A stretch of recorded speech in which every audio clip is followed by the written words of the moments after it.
All right, so the fall and winter months can be a really busy time for families. Classes are in full swing. Parents are juggling everything from after-school activities to birthday parties and more. And the costumes. Don't forget the costumes. The gifts, right. all of it. Yeah, that doesn't even include all the chaos around the upcoming holidays. And our next guest has a new book out today with strategies on how to survive this very hectic season. Psychotherapist and author of All Is CALMish, How to Feel Less Frantic and More Festive During the Holidays. Niro Feliciano joins us now. Niro, I'm so glad that you contributed this book to the canon of parents who feel just completely overwhelmed. Yeah. You talk about how connection is more important than perfection. Explain. Oftentimes we're doing all the things we need to do, and at the end of it, how do we feel? We haven't experienced a holiday, we're exhausted, we have no energy to actually enjoy it.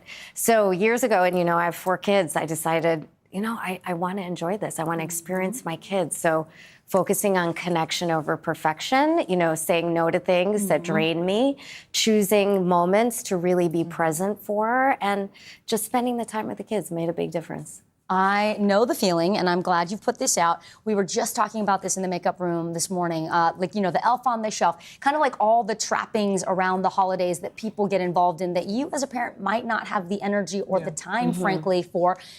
You talk about the joy of missing out, JOMO, instead of the fear of missing out. JOMO. I have embraced JOMO in so many ways, but help us figure out what that means and how people can incorporate it and why it's healthy.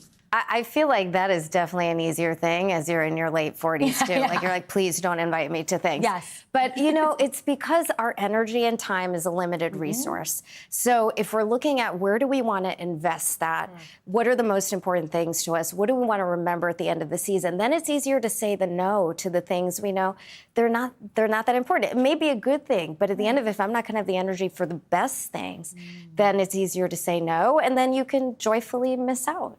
Joyfully miss out. We have lots of guests who are super, super smart, but I have to also say I've had the pleasure of getting to know you personally, and you walk the walk. Your family is awesome and connected. You have a great, happy marriage with your husband, Ed. Thank you. You talk about, though, in terms of strategies, avoiding should statements. Yes. Why is that part of your magic that you share with us? Because that is internalized pressure and expectation, and oftentimes they're unrealistic expectations. In my first book, I talked about that all the women need to stop shoulding on ourselves. Shoulding. Because, okay, yes, got it. Just to clarify. Like I should do this. Yes, because we have this running monologue, and oftentimes we fall into the place of doing things that are not even that important to us. We're doing it because we're told we should, everybody else is doing it. But again, they don't bring us joy, and they're not healthy for us. Oh gosh, we're gonna have you back because I want to talk about how you help your kids. And again and again. Yes, exactly. You model it. You model it. Okay, it starts right there. Niro Feliciano, as always, thank you. Congrats on the book. All is CALMish. We love it. Stay right here. You're watching NBC News Daily.